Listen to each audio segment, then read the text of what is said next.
Hai, assalamualaikum. Di video kali ini saya akan membahas mengenai pertanyaan-pertanyaan yang pernah diajukan oleh murid-murid saya pada pembelajaran Bahasa Indonesia kelas 9. Jadi beberapa pekan lalu itu saya menugaskan mereka untuk membuat pertanyaan terkait dengan memberi tanggapan dengan santun. Apa saja sih pertanyaan mereka dan bagaimana sih jawabannya? Yuk kita simak video ini. Tonton sampai habis ya. Dari beberapa siswa ada yang mengajukan pertanyaan sama atau mirip. Nah, oleh karena itu saya satukan jawabannya. Nanti saya cantumkan nama siswanya. Semoga untuk namanya yang tercantum di video ini bisa jadi tambah semangat ya untuk belajar ke depannya meskipun kondisinya harus belajar secara daring. Jawaban untuk Salsa dan Dini. Objektif adalah menilai sesuatu sesuai kenyataan. Jadi, apa yang nampak oleh mata kita, maka kita menilainya secara nyata. Gitu. Jadi tidak melibatkan rasa. Nah, kebalikan dari objektif adalah subjektif. Misalnya ada kasus seperti ini. Ada seseorang yang membuat lukisan sangat bagus, tetapi karena kita tidak menyukai orang itu atau ada masalah dengan orang itu, maka kita menilai lukisannya jelek. Apapun yang dibuat oleh orang itu, maka oleh kita dinilai jelek. Atau sebaliknya, ketika ada karya seseorang yang sebetulnya banyak kekurangan, tetapi karena kita sahabat baiknya, maka kita sebut saja karyanya bagus. Jadi kita tidak menilai objeknya, tapi menilai karena rasa kita terhadap orang itu. Kalau itu subjektif. Nah, sementara objektif mau jelek atau bagus, kita nilai sesuai kenyataan. Gitu. Tidak ada hubungannya. Misalnya karena kita teman dia, tapi hasil karyanya kurang bagus, maka kita tetap menyebutkannya bagus. Tidak seperti itu. Meskipun kita temannya, jika karyanya kurang bagus, maka kita akan jujur bahwa karyanya kurang bagus atau memiliki kekurangan apa. Selanjutnya, bahasa deskriptif.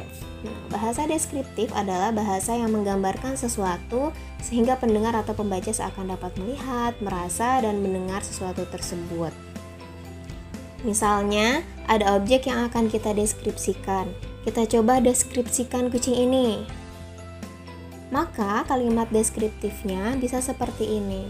Kucing ini berwarna putih, belang abu, dan ada warna agak kekuningan. Bulunya bersih. Kucing ini memiliki mata berwarna kuning. Nah, apakah jika tidak diperlihatkan fotonya terbayangkan oleh kamu wujud kucingnya?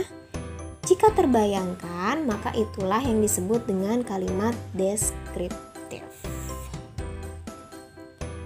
Jawaban untuk Hesti, Dini, dan Ropiah. Yang pertama, ada dua bentuk tanggapan, yaitu pujian dan kritik. Memberikan pujian dengan santun, langkah yang pertama adalah kita harus memujinya secara tepat. Bagaimana sih cara memuji secara tepat? Yang pertama, kita harus tulus, bukan basa-basi. Kita menghormati dan menghargai orang yang kita puji, lalu kita harus menentukan waktunya. Maksudnya kita harus memikirkan waktunya, apakah memberikan pujian ini merupakan waktu yang tepat atau misalnya kurang tepat. Lalu selanjutnya kita harus memberikan rasa nyaman kepada orang itu. Orang ingin mendapat pujian dari hal yang dia inginkan, bukan yang kita inginkan. Selanjutnya, bagaimana memberi kritik dengan santun?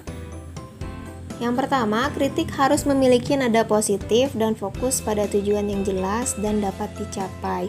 Hindari kritik yang hanya mencari kesalahan, merendahkan, menjelekkan, dan menyakiti orang. Kemudian kita harus ingat bahwa mengkritik itu untuk membantu orang, bukan karena kamu merasa tidak suka atau merasa orang lain perlu mendengar pendapatmu. Hal remeh dan tidak penting tidak perlu dikomentari, apalagi dikritik. Jika terpaksa harus mengkritik, tidak boleh di sembarang waktu dan tempat. Tidak boleh mengkritik orang di muka umum atau di depan orang lain. Kritik yang membangun dimulai dengan memuji dan menunjukkan apresiasi yang jujur dan tulus. Tidak menunjukkan emosi negatif seperti bahasa tubuh dan nada suara. Fokus utama kritik adalah pada kekuatan keunggulan, bukan menunjukkan kelemahan atau keburukan.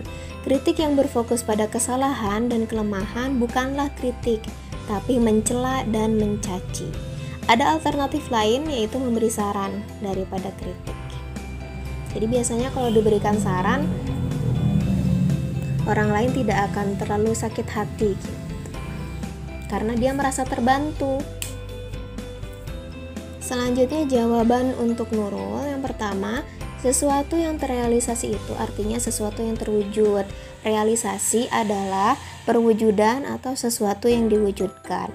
Maksud terrealisasi pada teks tanggapan ini adalah bagaimana kita menilai sesuatu yang terwujud itu, sesuatu yang nampak di depan kita.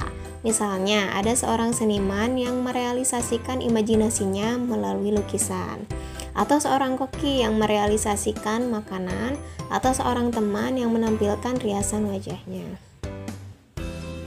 Yang kedua, menerima kritik yang membangun tentunya sangat menyenangkan bagi kita, sebab kita dapat memperbaiki kekurangan yang telah dilakukan tanpa kita merasa tersinggung. Tapi bagaimana justru kita dikritik seseorang dengan bahasa yang menyakiti hati kita? Ini saran dari saya. Terima dengan baik kritikan itu. Ambil segi positifnya, karena pasti kita dapat berubah lebih baik karena menerima kritikan itu. Tidak perlu membalas kritikan pedas itu dengan ucapan yang sama pedasnya. Cukup ucapkan terima kasih dan ambil sisi positifnya. Barangkali orang yang mengkritik kita memang masih belajar bagaimana cara mengkritik. Karena kamu sekarang sudah tahu bagaimana etika mengkritik, maka berilah kritikan dengan cara yang baik tanpa menyakiti orang lain. Jawaban untuk Vina. Yang pertama, bahasa yang deskriptif akan memudahkan pembaca atau pendengar dalam menerima tanggapan, sebab mereka dapat menerima gambaran komentar yang kita utarakan. Misalnya, ketika kita memberi komentar dengan kalimat seperti ini, "Bajumu bagus." Bandingkan dengan komentar seperti ini, "Aku senang sekali melihatmu mengenakan baju itu. Kamu cocok sekali dengan warna biru muda. Kamu terlihat lebih ceria dan semakin cantik." Menurutmu lebih menyenangkan komentar yang mana? Yang kedua, jawaban sudah ada ya dari pertanyaan Salsa. Selanjutnya jawaban untuk Haya. Sopan santun adalah sikap ramah yang diperlihatkan pada beberapa orang di hadapannya dengan maksud untuk menghormati orang itu hingga membuat kondisi yang nyaman serta penuh keharmonisan. Bentuk-bentuk sikap santun lebih ke upaya kita untuk menghormati orang di hadapan kita. Usia orang yang di hadapan kita juga mempengaruhi sikap kita. Jika orangnya lebih tua dari kita, maka sikap kita harus hormat. Jika sebaya, kita tetap harus santun juga. Jika lebih muda, maka sikap kita mengayomi. Meski orang di hadapan kita lebih muda, kita tidak serta-merta bersikap seenaknya. Kita tetap mesti santun, sebab dari sini kita bisa memberi contoh kepada mereka bagaimana cara bersikap yang baik.